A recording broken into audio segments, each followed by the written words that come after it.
वही ढूंढते ढूंढते जो है सत्संग ढूंढते ढूंढते विशालापुरी में पहुंचे नारद बाबा, और वहां पर जो है सनकादिक मुनियों से भेंट भया है। और नारद बाबा यही बात जो है बता रहे हैं सनकादिक मुनियों को कि महाराज ज्ञान यज्ञ है क्या? आकाशवाणी भाई ज्ञान यज्ञ यही क्या है? भगवान का नाम है, भगवान की कथा है, चारों वेद सुना दे फिर भी उनका बुढ़ापा दूर नहीं भैया, गीता का पाठ भी सुना दिया फिर भी नहीं दूर भैया, तो महाराज कैसे दूर होवे? तो सनकादिक मुनि बोले कि हे नारद बाबा, श्रीमद् भागवतालापः सातो गीतः सुकादिभिः। आपने सब कुछ सुनाया लेकिन श्रीमद् भागवत महापुराण नहीं सुनाया। हाँ, यही ज्ञान यज्ञ है, क्योंकि सत्कर्म सोच को नूनम ज्ञान यज्ञो स्मृतो बुधैः। ज्ञान यज्ञ ही है, भगवान की कथा है। नारद बाबा कही का भागवत कथा? अरे वो भागवत कथा निकली कहाँ से? वेद से निकली ना, चारों वेद से ही, वेदों से ही जो है पुराण निकले और पुराणों से ही जो है भागवत निकले।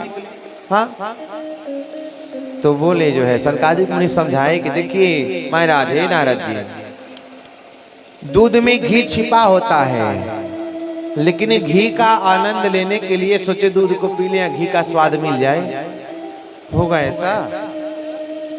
नहीं ना, घी को जमा, दूध को गर्म करना पड़ेगा। हाँ, तब ते आग पे गरम करना पड़ेगा, उसको जो है फिर शीतल हो जाए तो दही जमाना पड़ेगा, फिर दही का जो है ऊपर का जो है मलाई निकाल कर हाँ इकट्ठा करके जो है मंथन करना पड़ेगा। मंथन किया जाएगा तो फिर मक्खन निकलेगा, फिर मक्खन से मक्खन को फिर जो है तपते आग पर खड़ाया जाएगा, जलाया जाएगा बर्तन में, तब वो घी निकलेगा, घी बनके निकलेगा, तब पाएंगे, तब वो घी का आनंद स्वाद मिलेगा। ठीक उसी प्रकार से जो है हाँ वेदों का जो है सार तत्व, 17 पुराणों का सार ये है श्रीमद् भागवत महापुराण। सोचिए महाराज जो है दूध का जो है पान कर रहे और घी का भी स्वाद मिल जाए, तो ऐसा नहीं हो सकता। तो यही ज्ञान यज्ञ है जो हमें और आपको ब्रह्मा जी ने दिया, पितामह ब्रह्मा जी ने दिया, चतुश्लोकी भागवत। इसलिए महाराज आपने सब कुछ सुनाया है, ये भागवत कथा नहीं सुनाई, इसीलिए उनका बुढ़ापा दूर नहीं भया। तो महाराज कहे, नारद बाबा कहे कि भागवत कथा में कोई इतनी बड़ी विशेषता है क्या? तो बोले हाँ विशेषता है। अरे मान लीजिए आम का सीजन है और आम खूब बढ़िया जो है पका हुआ बिक रहा है। समझाते हैं नारद बाबा को सनकादिक कि आम पका हुआ फल है और उस फल को खाते हैं तो कितना बढ़िया लगता है ना? फलों का राजा कौन है? आम है। और आम कितना लोग खाला तो का करेला हो, पाकल है ना तो खूब बढ़िया से खाला, छिलकवा चास चास के दम फेंक देला, ओकरे बाद गुटुलिया में जितना सटल है ना, और कोनो फल बा अब मुंह में खा फिर निकालो, फिर खा फिर निकालो, घिना जाए मन फेंक दी, नहीं हो बोले लोग हो। एगो आम बना, देखे वाला का मन घिना जाला लेकिन खाए वाला का मन नहीं। हाँ है ना, ये फलों का राजा है। और क्या तत्व, ठीक उसी प्रकार से तो सोचे आम में जो रस है और आम के पेड़ का जो यदि खाल चबाएं तो आम वाला स्वाद मिलेगा हो। वस्तुतः पेड़ से ही आम निकला, आम का पत्ता ही चबाएंगे तो आम का स्वाद मिलेगा नहीं ना। आम का जो है खाल चबाएंगे, डाली टहनी चबाएंगे, डाली चबाएंगे तो अचका मऊरवा चबाएंगे तो मिलेगा। हाँ तो समझाते हैं कि ठीक उसी प्रकार से हाँ वेद रूपी वृक्ष का पका हुआ फल, तरोर गलितम फलम, पका हुआ फल ये श्रीमद् भागवत महापुराण है। निगम कल्पतरोर गलितम फलम। निगम कहते हैं वेद को। अब वेद रूपी वृक्ष का पका हुआ फल ही श्रीमद् भागवत महापुराण है। और तरोर गलितम फलम, तो लोग कहे कि क्या गारंटी है कि ये मीठा होगा? भाई कच्चा भी हो सकता है, खट्टा भी हो सकता है। नहीं कितना मुआ खट लगेला, पकलो रहला, कितना लोग बीच लला हैया खाई आ खाला दतवा के जानी कोट हो जाला। नहीं हो फेंक देला लोग, कितना लोग बढ़िया बढ़िया मुआ। तो लोग कहे भाई क्या गारंटी है कि भागवत कथा रूपी फल खूब बढ़िया मीठ होगा? तो कहे महाराज सुखमुखादमृत द्रव संयुतम।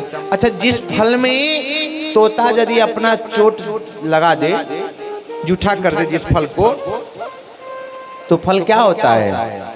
मीठा हो जाता। पहलवा बगीचा में लोग जाने बीने खातिर तो टकटोरा लोग जनबा कहवा तोता का जूठा आम गिरल बा, है ना? अल्लाह के झगड़ा हमनी को खुद झगड़ा कई के खाई के जनबा, तो बड़ी मीठ रहे। क्यों मीठ होता है? सुन लीजिए। सुख मुखाद अमृत द्रव संयुतम। सुख के मुख में एक द्रव, अमृत रूपी द्रव होता है, लाल। और वो जैसे ही फल से यदि जब मिलता है तो फल यदि मीठा भी नहीं है ना, तो वो मीठा हो जाता है। और वैसे ही भागवत कथा रूपी जो फल है, ये तो मीठा ही है, अति गला हुआ फल है। और उसमें भी सुखदेव जी रूपी जो है तोते का जो है चोंच लगा हुआ है, सुखदेव जी का। ये पका हुआ फल है, इसमें त्यागने है तो कोई वस्तु ही नहीं है, पूरी गारंटी है बाबा। तो कहते हैं भाई कब तक पिला जाए? तरुण गुलतम फलम सुखमुखाद द्रव संयुतम पिबत भागवतम रसमालयम। पिया जाए, कान से पिया जाए, आलयम पर्यंतम, जब तक मोक्ष न हो जाए, जब तक कल्याण न हो जाए, तब तक भगवान की कथा पीजिए। कान के द्वारा, कान के द्वारा पिया जाए। मुख के द्वारा पिएंगे तब तो नहीं कल्याण करेगा। कान के द्वारा पिएंगे और हृदय में उतार लेंगे तो वो कल्याण करेगा।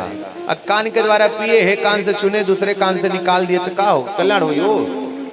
एगो बाजारी में जो मूर्तिकार दूगो मूर्ति बेचत रहा है, एक के खान मूर्तियां रहे और दूगो मूर्ति एक के खान, लेकिन एगो के दाम 1000 रहल और एगो के दूसरका के 100 रुपया, लेकिन केहू पहचान नहीं पाया। लोग आए देखे भाई मूर्ति तो एक ही जैसा है, लेकिन काहे हेकर दमवा 1000 बा और होकर दमवा जन 100 बा। तो लोग कहे भाई पता करो, कोई नहीं पकड़ पाया। एक महात्मा आए, वो पहचान किए। एक मूर्ति जो पहला दूसरा मूर्ति था उसमें एक सूतर डाले रस्सी, तो एक कान डाले कान में, तो दूसरे कान से निकल गया। कहे यही 100 रुपये वाला है। और उसके बाद दूसरे मूर्ति में जब कान डाले सूतर, तो वो दूसरे कान से बाहर नहीं आया, अंदर चला आया, तो उसका मूल्य ज्यादा। बोले ये जो असली वाला है, ये नकली। ठीक उसी प्रकार से है भगवान जो मूर्ति बना के भेजे है ना माटी का, इसका मोल तभी है जब भगवान की कथा, भगवान का भजन इस कान से सुन के हृदय में निकाले, तभी महत्व है, तभी कल्याण है, तभी सार्थक है। और यदि इस कान से इस दूसरे कान से निकाल दिए तो बोले लोग वो बेकार है ना? तनी हुकारी परवावत रहल त नीक लगेला ना, सबका मन लगल रहेला। बोले श्री ठाकुर जी महाराज की जय। ठंडी लगा त का हो? लइका बाड़े ना, पढ़त ना जनबा, बहुत बढ़िया मंत्र बोले ना। बोले श्री ठाकुर जी महाराज की जय। देखिए बाबा के वहाँ जो है जग में जो है 5 पंडित आ गए हैं। बड़ी तही पंच प्रणाम, कितना जानी 3 गो पंडित जी ना इकट्ठा कर पावेला कथा खातिर, और यहाँ 5-5 लोग आए हैं। हाँ, बड़ी तही पंच प्रणाम, अभी आगे कथा में आएंगे। और राहुल भैया के वहाँ तो ढेर पंडित जी लोग रहल। बोले श्री ठाकुर जी महाराज की जय। तो वही बतलाए। हाँ, तो तोते का रूपी जो है चोच लगा हुआ है। बोले सनकादिक मुनि बोले कि हे नारद जी, आपने सब कुछ सुना दिया, भागवत कथा नहीं सुनाई, इसलिए उनका बुढ़ापा दूर नहीं भैया, तो कथा सुनाइए। तो बोले ठीक है। तब विश्वास हो गया नारद जी कि हाँ भाई, कथा में तो गुड़ है। तो बोले कि भाई वो लोग, भाई भक्ति महारानी तो ज्ञान वैराग्य को लेकर बैठी हैं जमुना जी के किनारे, वो तो वहां नहीं पाएंगे, और कथा करानी है, और कहाँ होवे, उचित स्थान बतलाइए हे सनकादिक मुनि, और उनके कल्याण के लिए मैं प्रतिनिधि के रूप में बैठता हूँ। और महाराज बढ़िया डेट निकालिए, भगवान की कथा हो जाए। सनकादिक मुनि निकाले आषाढ़ मास के, आषाढ़ महीने के शुक्ल पक्ष और नवमी तिथि से पूर्णिमा तक ये जो है डेट निकाला गया, और जगह जगह नारद बाबा घूम घूम प्रचार किए। फला तारीख से फला तारीख तक जो है कथा होने जा रही है। आनंद नामक तट पे गंगा द्वार समीपे तू ततम आनंद नामकम, तटम आनंद नामकम, आनंद नामक तट पे भगवान की कथा जो है प्रारंभ हुई है। समय आया और सभी न्योता पाकर एकत्रित भये। उसके पश्चात जो है कथा प्रारंभ भई, और सुंदर कथा जो प्रारंभ भई है, सभी जय घोष किए हैं और भगवान का नाम लिए हैं। और जैसे जो कथा प्रारंभ भई ना, हजारों तीर्थ आ गए, हम महात्मा आ गए, संत आ गए। कौन? भृगुर वशिष्ठ च्यवनश्च गौतमो मेधात त्रिदेवल देवरातो। भृगुर वशिष्ठ च्यवन गौतम अत्रि पराशर जमदग्नि, हाँ परशुराम, और ढेर सारे महात्मा, कहाँ तक वर्णन करें। हजारों संत महात्मा एकत्रित भये, और वहां पर तत्रैव गंगा जमुना त्रिवेणी गोदावरी सिंधु सरस्वती जा, गंगा जमुना सरस्वती त्रिवेणी संगम सभी पहुंचे वहां पर। जहाँ भी भगवान की कथा होती है ना, ये सभी लोग पहुँचते हैं। सर्वाणि तीर्थानि बसंती तत्र यत्र चिदोदार कथा प्रसंग, जहाँ जहाँ भगवान की कथा होती है ये सभी लोग पहुँचते हैं।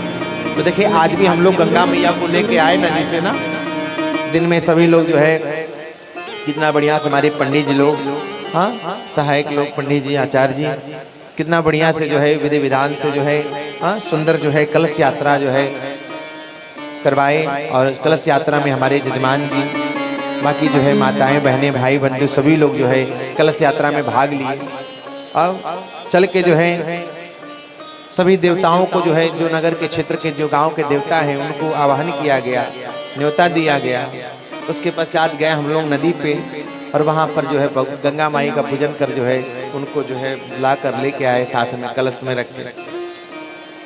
तो वास होता है सर्वाणि तीर्थ, सभी नदी तीर्थ बसते हैं। तो आनंद नामक तट पे भगवान की कथा जो है प्रारंभ भई है। और सनकादिक मुनि जो है नारद बाबा को जो है प्रतिनिधि के रूप में बैठाए, और नारद बाबा ध्यान किए किनका? भक्ति महारानी का, और बोले हे भक्ति महारानी, आपके दोनों पुत्रों का बुढ़ापा दूर करने के लिए कथा हो रही है, समस्त जीवों का कल्याण करने के लिए कथा हो रही है। तो सो आइए जो है, और जैसे जो है कथा का शब्द जैसे ही ज्ञान वैराग्य के कान में पड़ा ना, भक्ति सुतौ तो तरुणौ गृहत्वा प्रेमैक रूपा सहसा विरासे। जैसे ही कान में जब पड़ा श्री कृष्ण गोविंद हरे मुरारे नाथेति नामानि मुहुर् वदन्ति, जैसे ही नाम पड़ा तंत्रिकम सथा शब्दम समाकर्ण्यम तंत्रिकम तरुणायति, जवान हो गए ज्ञान वैराग्य। और भक्ति महारानी दोनों पुत्रों को लेकर आई, जन जन के हृदय में वास कर गई भक्ति महारानी। और सभी बढ़िया से कथा लगे सुनने। इधर सनकादिक मुनि नारद बाबा को कथा सुना रहे कि भगवान की कथा परम पावन कथा है। इस कथा में 18,000 श्लोक है, और 18,000 श्लोक में से यदि एक श्लोक आधा श्लोक भी यदि जीव सुन लेवे ना बाबा, तो कहते हैं श्लोकार्धम श्लोक पादम वा पठेत भागवतम चयः नित्यं पुण्यमवाप्नोति राजसूयाश्वमेधयो।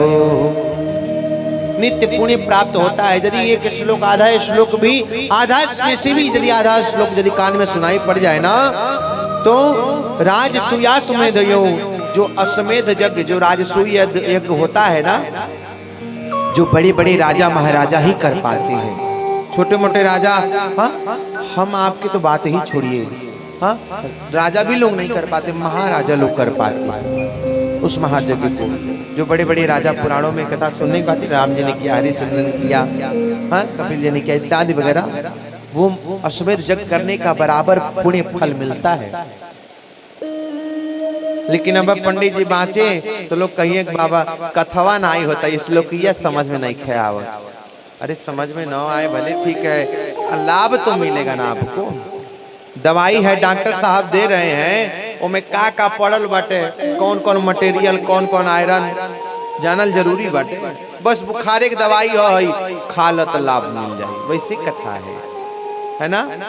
सुनिए श्लोक, सुनिए श्लोक ही प्रधान है, क्योंकि ये श्लोक का 18,000 श्लोक है और 18,000 श्लोक का वाचन होना है, पाठ होगा, यहाँ भी पाठ होगा। आज प्रथम दिवस था तो थोड़ा व्यस्तता था और कलश यात्रा में और पूजन पाठ में निकल गया समय। तो कल से पाठ होगा। हमारी जो है आचार्य जी हैं बनारस से आए हैं, तो पाठ करेंगे। सुबह पूजा पाठ होगा और हाँ पूजन होगा, पाठ होगा, शाम को कथा होगी। दिन में भी कथा होगी तो पाठ कब होगा? तो शाम को कथा होगी, क्योंकि शाम को सभी लोग खाली हो जाते हैं। नहीं हो जाते हो? नहीं तो दिनवा जो खाली रही तो सुन ली, अजय बीजी बाबू कहीं बाबा हम नहीं करते।